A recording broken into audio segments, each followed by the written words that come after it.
We have this incredible producer here. Her name is Diana Rodriguez. She is the absolute best. But she literally just told me in my earpiece, Trevor, don't talk. Well, no, and it lasted for the required 3 to 4 seconds. Yeah, and that's usually about as long, unless I'm watching Back to the Future movies. That's par for the my course. mouth is always open and moving. Trevor, don't talk. Yeah, Trevor, don't talk. My wife, Kristen, will say that to me, but whatever. That's what makes me good at what I do, I guess. So welcome back. I am Trevor Horn. I am the talker here. This is the 2018 BVarsity Live Coaches Show. We've only got 3 coaches left, and then we're done. And then we got football games. I'm here with Teddy Feinberg, and I am here with fourth-year head coach out at Taft, George Falgout. Welcome back, sir. How are you? I'm doing good, man. Slim down. Look at this guy. Look at this dude. Yeah, You trimmed down a bit? Dropped 53 pounds. Wow, man. that's pretty serious, Coach. It's good. I feel good. You and your wife look incredible. Congratulations to both of you guys. What was the master plan there? I mean, well, we both had a surgery done, and it was, she actually was the first one who planned to want to have this surgery. And it was a gastric sleeve, and I had diabetes. And when I heard that it's a good process to have to where diabetes you can get stop taking medication, stuff like that because of weight loss, I decided to go that route, and it's been good. My surgery was December 15th, and you look fantastic. Since that day, no diabetic medication. So good stuff, man. That's what I like to hear. Yeah, stuff like that. So I'm glad you're healthy and rearing to go. Oh, yeah. Because you got a big year ahead of you. Absolutely. Yeah, no, new look, new year. Let's do it. That's right. So I mean, I love the fact that you kind of looked at yourself in the mirror, not only and not just in the health aspect too, but as a head coach, you said, we got to change some things. That's right. You start off your first 2 years were incredible. Josh Saylor was your quarterback. You guys are smooth sailing. Year after that, you guys had Robert Cozine, and he just went. Exploded. Exploded. 2,700 yards. We had twice he rushed for over 400 yards in your offense. So, and now you come back around, you go, all right, you got to take it back. Talk to us about how you're taking it back with this team, back to the basics and back to what worked for you before. Well, my old line coach, Leo Mayo, and I sat down before the offseason started going. This was back in December. And we just figured, we got to change our culture. We got to bring a different understanding of what our expectations are in the program, what our expectations are for us coaches in the program as well. And so we decided to take a page out of Coach Nash's book when he was coaching there at Taft. And what he did is he went and visited players at home. And that was one of the things that we did. We went and visited some of the players at home and just kind of talk to them about what our expectations are and what we want out of our athletes. Well, how many players? You have a big roster. Well, we believe me, it got tiring. What are you talking every player here? There's some times where we got home at 9:00 at night. We didn't get a chance to get to every single player. But we did get a chance to get to most of them. Okay. And here's the thing: it was not only just a player thing, but it was also to talk with the parents.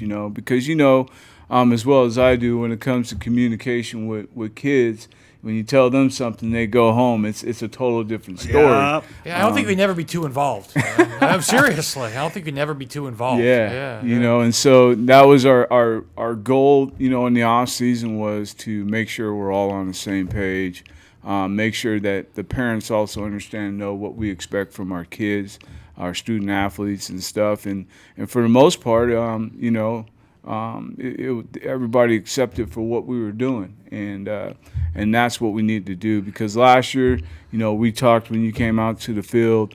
Last year was tough. We did experience some selfishness. And here's the bottom line: it starts from the top to the bottom, and that's the way I look at it. And the top is me, and I had to make those corrections. When I love the fact that you've got guys like Bryson Ginn who just, comes from a lineage of Taft athletes, and he just looked at me and goes, No, we got to do this. We got to change. We got to make this better. We can't have last year happen again. I mean, and first off, last year was weird. You only had 2 wins. Yeah. You only got to play 9 games. You didn't make the playoffs. So something's got to change. When you look at guys like Jordan Miranda, who you convert him and make him, he was a backup running back for you, and now you're asking him to take the load on for you. And then guys like Alex Garcia and Brett Walls and Bryson. I mean, how much do you lean on those guys and say, you know how bad it was last year, you know what it was like when you were younger, and now, like you talked about, these seniors only know you as a head coach. You don't have to talk to them about the guys that were before you. Right. Well, here's the good thing with these guys is, all we had to do is explain and show the plan of what we wanted to do, and they embraced it. It was an automatic buy-in. It wasn't like we had to the best way I could say is like sell a product. We sat down and told them this is what we need to do. Yeah. We need to make sure that we make a change in our program to go in the opposite direction that it was in. And part of the change is what we put in is called the 10-80-10 deal, and basically what that is you have a 10% nucleus that are with elite athletes, and then you have that 80% that is sitting teetering on the fence that can go either way, and then you have the outer 10% that could be a negative to the team. And that's what happened to us last year. It kind of went opposite. So instead of drawing the 80 into the good nucleus, it kind of drawed it out. The 10-80-10. It brought in a destruction of what we were trying to do. So this year we really, really, walked the talk and walked the walk and talked the talk with our players in the deal that every day, when we go out to our practice, we say, hey man, go win an 80, go win an 80. We look at certain players like a Bryson Ginn, Jordan Miranda, even Jackson Van Rokel and Brett Walls, and we look at them, and those are those nucleus guys, the inner 10%, and we just tell them, go win an 80, go get a guy and bring him to you instead of allowing him to fade away. And for the most part, I can tell you this: we are happy and satisfied with what our guys are doing. Our guys are doing well. They're accepting each other well. It used to be, how it is sometimes in teams. There's cliques. Guys hang with guys and stuff.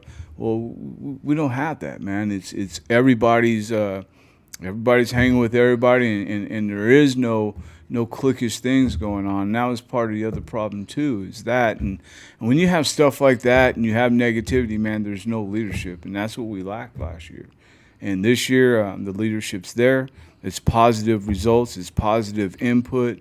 Kind of like what I think I explained to you when you came out is, you got to have positivity when you go in to a season, and it doesn't matter whether if it comes from us coaches or the players. The more positivity that you bring into a program, the better your results are going to be. You're playing a game. You got to have fun. That's right. What's the point? What's the point of playing football if you're not enjoying yourself? And the game's too hard to be negative. Yeah, that's right. I mean, bottom, if you're negative, you're going to get beat down. You got to be up and at it. So I hear that. Yep. And our guys, man, like I said, it's a dramatic change. We're doing some good things, and I'm extremely proud of our young men. Twitter game is strong. That's got to be Leo Jr. It's got to be. I gotta throw you a follow. Is it Leo Jr.? Yes, it is. Yeah, I gotta throw you a follow. Then. Yeah. I gotta throw you a follow. Then. Well, you got to realize what they do is they throw up the U chain a lot, like Miami.